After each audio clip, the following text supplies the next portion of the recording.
Começamos com a nossa primeira oradora, a doutora Laurinda Alves. Licenciada em Comunicação Social pela Universidade Nova de Lisboa, é autora, colunista, jornalista e professora de Comunicação, Liderança e Ética. Começou como repórter aos 20 anos, foi apresentadora de programas e colunista em jornais como o Independente, o Público ou o Observador. Tem 9 livros publicados em seu nome e ganhou o Prémio Gazeta de Jornalismo em 1991. É voluntária em cuidados paliativos e na Associação Salvador. Foi cofundadora, na Academia de Johnson, um projeto de responsabilidade social que trabalha com crianças e jovens da Amadora.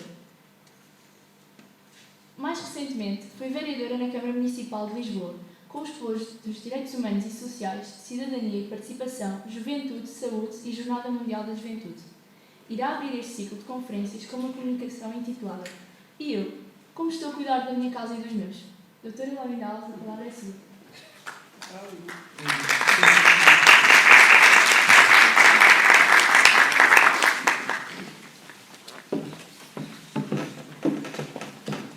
Queridos, a Maria e o Francisco, muito queridos, obrigada por estas boas-vindas. Eu caí na asneira de tomar umas notas com um lápis, daqueles que escrevem tão leve, que eu próprio não consigo ler agora o que escrevi no papel. Mas queria agradecer o convite para estar aqui, queria agradecer a quem fez a ponte, quem fez o convite, quem fez a ponte e quem fez a apresentação e, sobretudo, a cada uma das pessoas que aqui estão presentes nesta sexta-feira. Muito obrigada por terem vindo. Eu em relação ao primeiro capítulo, o Laudato Si, pedi para fazer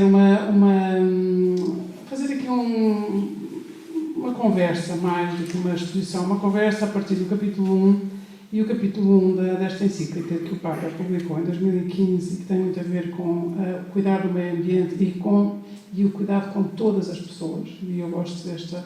O Papa Francisco é muito incisivo quando fala das pessoas e o todas as pessoas realmente por oposição a que, ou para nos lembrar que ninguém pode ficar para trás e que Jesus não fazia exceção de pessoas e nós é isso que temos que fazer. E, portanto, não é só o cuidado com o meio ambiente e com as pessoas, é cuidado com todas as pessoas.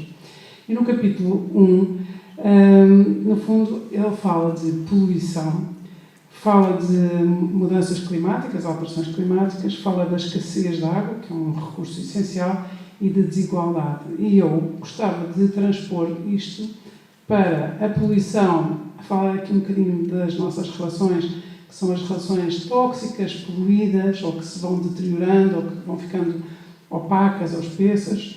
Em matéria de mudanças ou alterações climáticas, calhar gostava de falar aqui um bocadinho das alterações de humores e da maneira como nós às vezes nos relacionamos assim com muitos altos e baixos e com uma inconstância que gera muita erosão nos outros e os sinais de alerta disso e também perceber onde é que nós podemos ajudar-nos uns aos outros. Sobre a escassez da água, achei que podia transpor aqui para a escassez de recursos, nomeadamente o tempo, que é talvez o recurso mais escasso que nós temos, o tempo para ter um tempo de qualidade e a atenção. E a desigualdade, vou aproveitar para fazer a transposição para as desigualdades que nós geramos também no tratamento, a maneira como nos tratamos ou nos deixamos tratar, ou então deixamos que à nossa volta alguém trate pessoas de forma desigual no sentido dos direitos e no sentido das oportunidades.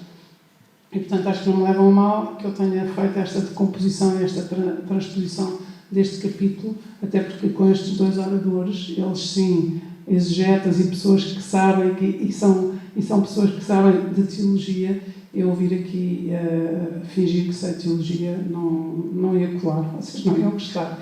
E, portanto, eu fico mais naquelas matérias que são as matérias também que tenho trabalhado ao longo da minha vida e sobre as quais tenho escrito e tenho aprendido muito também com as pessoas com quem tenho trabalhado.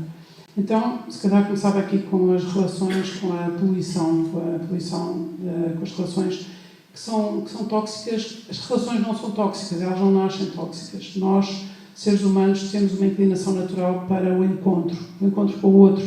As pessoas interessam-nos, as pessoas interessam as pessoas apaixonam-se, gostam, são amigas, estabelecem relação Acho difícil que alguém se apaixone por uma máquina, ou por um computador, ou por um robô, ainda que hoje em dia a inteligência artificial esteja muito avançada, mas acho difícil. Acho que as pessoas se apaixonam ou desapaixonam, as pessoas têm as empatias, as antipatias, as adesões e as aversões entre pessoas. Portanto, as relações, é nas relações humanas que tudo se joga, é nas relações humanas que nós podemos realmente ter mais cuidado, cuidar melhor daquilo que nós consideramos que são os nossos em casa, literalmente falando, no nosso núcleo familiar, mas também os nossos no perímetro ou na esfera de influência que nós temos, e pode ser profissional, ou para quem já está reformado, pode ser entre pares, com amigos, na família, a um nível já, se calhar, com os netos,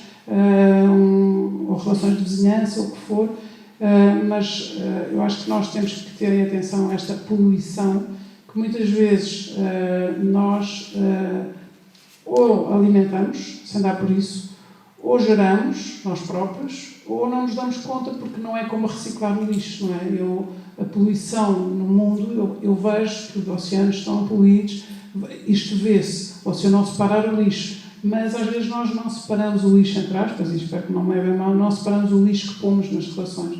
E o lixo pode ser uma coisa tão simples como eu trabalhar muito, chegar a casa e continuar o telemóvel e chego a casa, eu moro com a minha mãe tem 88 anos, mas alguns moram com os filhos, outros moram em casal, outros moram com familiares ou moram sozinhos, mas se eu não dar atenção ou não dar a prioridade à pessoa com quem está, e reparem, eu estou a falar disto contra mim também, eu faço um esforço enorme para que isto não aconteça, consciente, mas às vezes ainda acontece. Porque uma pessoa traz tanta coisa na cabeça, traz tanta coisa do trabalho, que são tantas as preocupações e as camadas de coisas que se cruzam na nossa vida, que muitas vezes esquecemos de que é tóxico e polui o ar e torna a relação,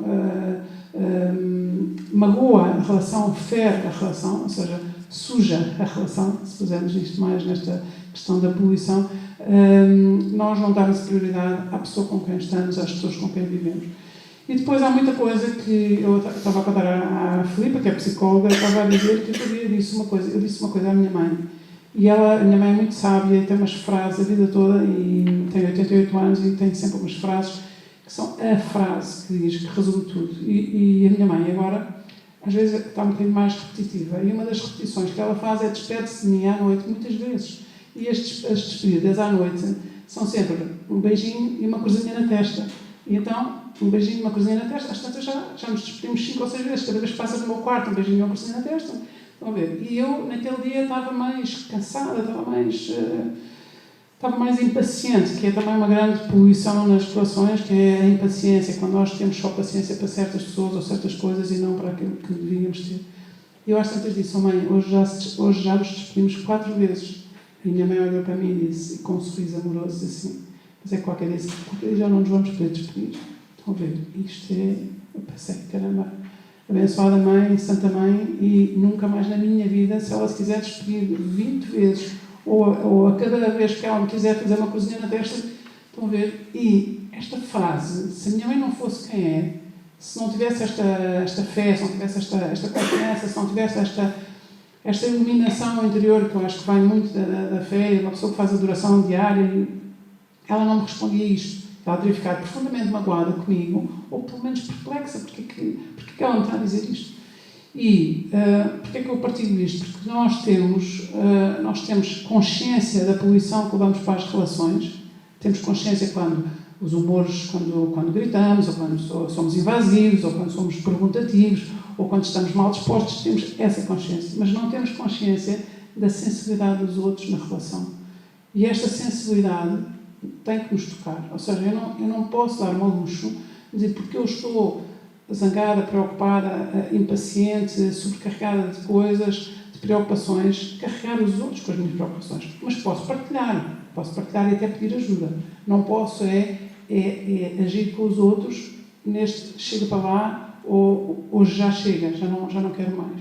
E, portanto, eu partilho isto convosco para vocês perceberem que eu, quando estou aqui a falar acima de tudo para mim. Portanto, não pensem que venho aqui pregar para quem quer que seja, porque eu tento também ter muita tento e às vezes consigo, melhorar as relações e as relações profissionais. O que é que eu acho aqui como pistas para o caminho? E acho que nós estarmos atentos não àquilo que me apetece ou não apetece, não àquilo que provoca em mim uma adesão ou uma aversão, mas estar mais atentos. Eu acho que esta é a pista, é estar atento aos que estão à minha volta.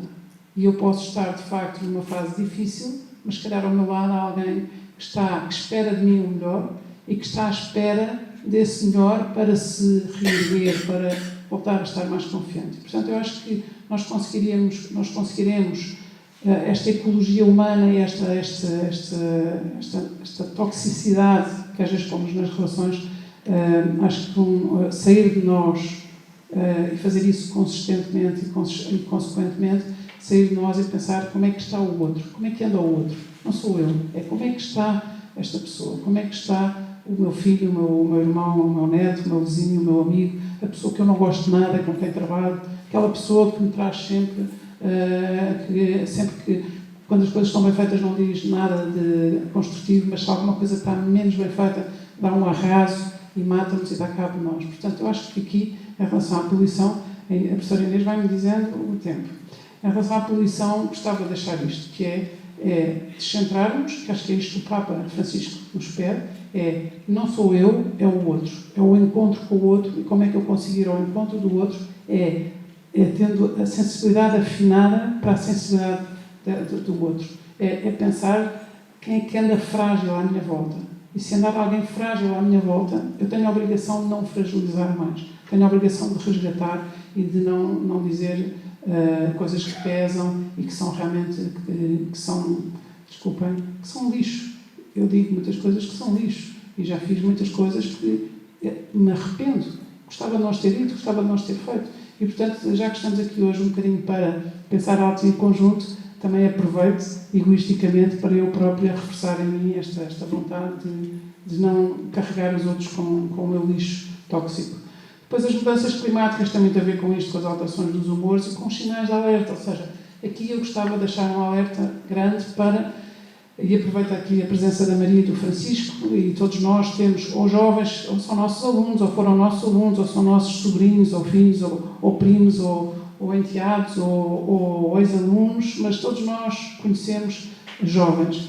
E muitas vezes nós fazemos uma coisa que é bastante poluente também, que é generalizamos a juventude, os jovens. São todos assim, são toda esta geração, nunca ouvem o que eu digo, nunca fazem o que eu digo para fazer. Acho que temos que ter também um olhar muito, muito, muito afinado para cada um e cada uma dos jovens rapazes e raparigas que temos à nossa volta. Porque temos, se formos professores, eu também sou professora, se formos professores, temos dentro da nossa sala de aula sempre o futuro, sempre. E não nos podemos esquecer disto. E, portanto, estamos ali hoje, aqui e agora, a tratar do futuro, a cuidar do futuro. Qual é o exemplo que damos? É generalizar? É dizer que são todos iguais? Ou é tratá-los, cada um, na sua autenticidade e tentar compreendê-los? Isto numa sala de aulas, mas também na nossa casa. Na nossa casa também está o futuro. E, portanto, este respeito que os nossos filhos, netos, jovens nos merecem, tem a ver também com pequenos gestos que vêm de uma não generalização. Eu hoje, agora, para começar, deixo assim só umas pistas, para não falar demais, e depois daqui a bocadinho já podemos falar um bocadinho mais. Portanto, acho que há sinais de alerta, muitas vezes há pais e professores que não se preocupam com jovens porque são muito bem comportados, têm boas notas, são caladinhos, não fazem nada que perturbe, mas têm a certeza que eles estão bem, têm a certeza que estão bem consigo, têm a certeza que estão bem com os amigos. Depois há outros pais que se preocupam muito porque os filhos são muito mais vivaços e mais desarrumados e mais desorganizados e preocupam-se com essa porque é mais visível. Mas eu acho que temos que estar com um olhar muito atento a uns e a outros. Porque se calhar um jovem muito calado e muito fechado em si, se calhar está em maior sofrimento, ou pode estar em maior sofrimento, do que um jovem que disparata um bocado e que faz algumas asneiras próprias da idade. Estamos a falar de coisas dentro daquilo que consideramos ser natural. Em relação às escassez de recursos, eu gostava de falar de facto a questão do tempo. Nós temos que aprender a gerir o nosso tempo e o tempo gera-se através das prioridades, ou seja, não é o tempo cronológico, não é o tempo do relógio, também é, como temos 24 horas por dia, não temos 43, nem temos 50, mas a nossa cabeça, ou o nosso relógio interior, devia ser orientado em função das prioridades. E o tempo tinha que chegar para aquilo que é mesmo prioritário e não aquilo que é prioridade ficar para o fim, e muitas vezes fica para o fim. E por isso, como fica para o fim, já não há tempo, já não há qualidade e já não há hipótese. E, portanto, esta escassez de recursos que nós, na ecologia do planeta, associamos muito à água ou a outras escassezes, não é? À fome, à pobreza extrema, à desigualdade. Eu acho que nas relações e naquilo que nos toca a nós, na nossa casa, no nosso ambiente, tem muito a ver com a prioridade, a quem é que damos prioridade, a que é que estamos a dar prioridade e como é que nós queremos passar a gerir o tempo. E vou-vos dizer, por exemplo, eu vou à missa todos os dias por necessidade, porque é um silêncio diário que eu preciso e que me ajuda a juntar ali o que anda disperso em mim e além das homilias extraordinárias e da palavra de Deus, mas também é um tempo de silêncio que eu preciso. Agora, desde que voltei para o Campos de Carcavelos, não consigo ir à missa todos os dias. Tenho tido imensa dificuldade. E venho a correr às 6h15, saio de lá, venho sempre com imenso trânsito. E às tantas, no outro dia já vinha, foi ontem por acaso, vinha e desci para o Rato e pensei, não consigo chegar à igreja da Encarnação, onde eu gosto de ir à missa, porque é um bocadinho a minha casa, onde eu vou há muitos anos. E depois pensei, mas não estou boa da cabeça, estou no Rato, tenho 4 minutos, subi e vou a Santa Isabel. Ou seja, ali foi uma gestão de tempo e de prioridades. E pensei, obrigada, meu Deus, por me lembrares que há aqui uma igreja mais perto e que eu não tenho que estar nesta... E isto, que é um exemplo que se calhar para vocês é um bocadinho patético, ou nem sequer é uma coisa que se aplique muito na vossa vida, mas quando uma pessoa está com muito trabalho, se eu não der prioridade a ir à missa todos os dias, eu não consigo ir, e não vou. E é logo a primeira coisa que eu desisto, porque eu conheço-me e sei que eu não consigo ir à missa às 8 da manhã, até porque gosto de acordar, ver que a minha mãe acorda, está estável e depois eu saio de casa. E portanto, ontem percebi, eu não posso ter mais desculpas para não ir à missa todos os dias, porque se eu sair a esta hora, mesmo que eu saia às 6h15, eu tenho sempre aqui Santa Isabel, porque é por onde eu entro. E portanto, dou esta prioridade, porquê? Porque isto me faz gerir o tempo de outra forma e me faz não falhar naquilo que eu sinto que é essencial para mim. E depois, calmo já, que horror, eu há bocadinho a negociar que ia só falar 7 minutos, ainda faltam 2? Não, já falei, foi a mais. Então pronto, em relação à desigualdade, a desigualdade aqui queria só chamar a atenção para a forma desigual como nas famílias muitas vezes nos tratamos uns aos outros. O irmão preferido, o filho preferido, a filha com quem me identifico mais, a avó que é mais querida, a outra avó que me enerva, o tio, a pai, a mãe. Temos que ter muita atenção. E lembrem-se que só magoa quem anda magoado, só ofende quem se sente ofendido e por aí adiante. E, portanto, essa desigualdade de tratamento, se nós fizermos um tratamento desigual, então que seja para calibrar os difíceis. Ou seja, se eu for desigual no tempo, na ternura, na compreensão, então o nosso ponto de esforço tem que ser com o filho difícil, ou a filha difícil, ou a pessoa que é difícil na família, e não com os fáceis. Ou seja, com os fáceis é fácil. Estou muito tempo, adoro estar, volto sempre contente. Mas as pessoas que para mim são difíceis, ou as pessoas que para nós são mais difíceis, se calhar são aquelas que estão a precisar mais de nós. E agora, calma, já falei imenso tempo, peço imensa desculpa, mas depois ainda vai haver mais uma ronda de conversas, e por isso queria agradecer ao Francisco e à Maria, e vou voltar ali para o meu lugar. Obrigada.